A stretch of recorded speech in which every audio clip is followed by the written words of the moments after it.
Oh man, Proof was at my very first show. He was at my very first show, and on top of that, he got it. This is crazy. Okay, Man, this is crazy. Proof. All right, Proof was at my very first show. Then on top of that, that same night, because it's too much for me to just go in this one night. This is the same night I met him. He was at my first show. That same night, he asked me to be on his album, Searching for Jerry Garcia. Then, also that same night, while I was performing, he was having a dance contest with, you know who Junebug is from off Making the Band, Rob's girlfriend. Him and June were having a dance contest on the dance floor, and Proof killed her. Like, sorry, June. But then on top of that, the DJ, like after I performed, people were requesting my record, even trying to pay to hear it. What? And the DJ was like real corny, and he was just like, no, whatever. So Why is that, Teddy? Proof Why do almost- DJs do that, Teddy? yeah, why do they? I don't know, man. I can't account for all these other DJs. But the crazy thing is, Proof almost killed this dude because he wouldn't play like my No. record. Like they This is threw what happened. and smashed his mixer and That- board and see everything. the see I this still Oh, have that's the part. that's- I don't know. I that's think a you got one out, but what happened was he actually started playing it. Like after the He club played was it over. because he got paid to. And what happened was his equipment was messing up. Like it kept skipping and going out. Remember when it kept his mixer kept right, going right. out? Somebody was standing over there trying to hold the cord in the mixer. Mm-hmm. So Proof seen the whole situation. So he went over there. You know what I'm saying? He went off on the DJ. And eventually he took the dude mixer, man, and we just stomped it out. Like we still got souvenirs of Yeah, dudes, I still knobs have some and of the keys. all that Yeah. stuff off of the mixer. It's Wow. crazy. See, I'm trying to get my mixer, so I don't know about all that. And all in the same 24 hours. Like crazy. that morning, I woke up. You know, he asked me to be on his album. He like, you ain't gonna have it ready. You ain't serious like that. And that next morning or afternoon, we all got up or whatever. I went back to the studio. Proof came back still in the same clothes from the club the next day, and we recorded our song like the second day, like within 24 within the hours of same- me meeting him. Oh, wow. We Yeah, recorded yeah. the song and everything. That's It was what I'm crazy. talking about. Adventures with Proof. Yeah. Summer nights ain't no slumber about that. This summer ain't finna say next summer I'm finna try and get it in by the winter. Dreaming on the come up, what you know about that. Summer nights ain't no slumber about that. Gotta turn these steaming summer evenings into something more than winter dreaming. Man. So back Focus Radio Live. That was a unreleased Mayday cut. It's called Summer Nights. Yeah. Very nice. Is that denotes? Is that you on the beat? Yeah, that's a Denotes track. Big up to my man Big Herb. You know what I'm saying? One part of my production squad, the real Red Campbell. We you know what I'm saying? We grinding every day in the studio, man. Right. They over there getting it in right now. I had to come represent okay. for us. Nice. So for people who don't know, Denotes is produced for like D12, the How Come track, a whole bunch of Mayday stuff. Yeah. Do you want to introduce yourself a little bit more, let people know what's going on? Yeah, I'm formerly of a production team. It was me and my former partner. We were called Sick Notes. We, like he said, we've done a lot of cuts for a lot of the Shady Camp. We did How Come for D12 and Eminem. I did the Cry Now song for Obi Trice. We did a couple tunes on Eminem's Re-Up album that came out. And worked with various different artists, man. Ranged from Freeway to Busy Bone Wow. to all the cats in Detroit, you know, the Stretch Monies. And, I mean, the list is real long, man. Like, it's real long. R&B and hip-hop. Right.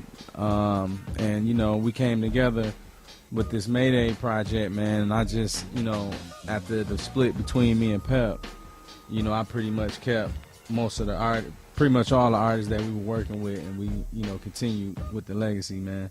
Right. So it's the notes all day. And so when you're going about making beats, I know you bring a lot of live instruments. Is there like, do you mess with the samples first and then bring in live players, or what's your creative process like? You most of the time that's how we do it. You know, it's always inspired by a sample first, and then, you know, I bring the live instruments in, and sometimes we play on top of that, get rid of the sample. We just, you know, we try all different methods. Sometimes we go in there and just have jam sessions and Right. just come up with original stuff with no samples. So That's tight. I got a lot of different techniques. So Right. all y'all producers out there, anytime I hear Dre 3000, Right. I'm like open. I'm open. I'm like, okay, I need to do something crazy, but it can't be like him. You know, it's like, Yeah. but he challenges me. I like Lupe. I love Common. And Right. I hear the beat in the background, but for real, that's like one of my favorite MCs. I don't know. It's a few artists. You know, I always check for Jay. Right. I check for whoever's like really spitting. Like that's who really like pushes me.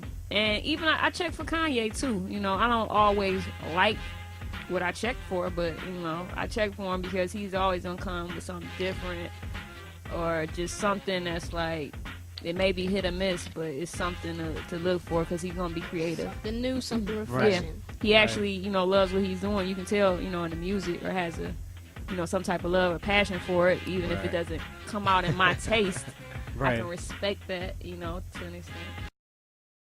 So I have a question for both of you, just about hip hop in Michigan in general. Mayday, I know you have this song, "Still Love Him," hip hop in Michigan. Yeah. You got a line about missing like the the hip hop shop, sorry, in Yeah. Detroit. I thought like I was want to know like what are your thoughts on the scene now, based on maybe back in the '90s when you first experienced it, and like what do you feel like is missing?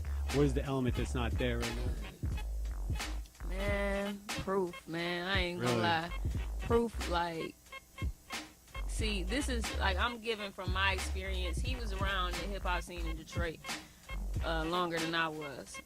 But when I came around, it was like Proof was the glue to all this, you know. Right. And, you know, when, you know, Dilla had, you know, the music and the influence and everything, but Proof was like physically there. Like he was at every party, he was throwing them.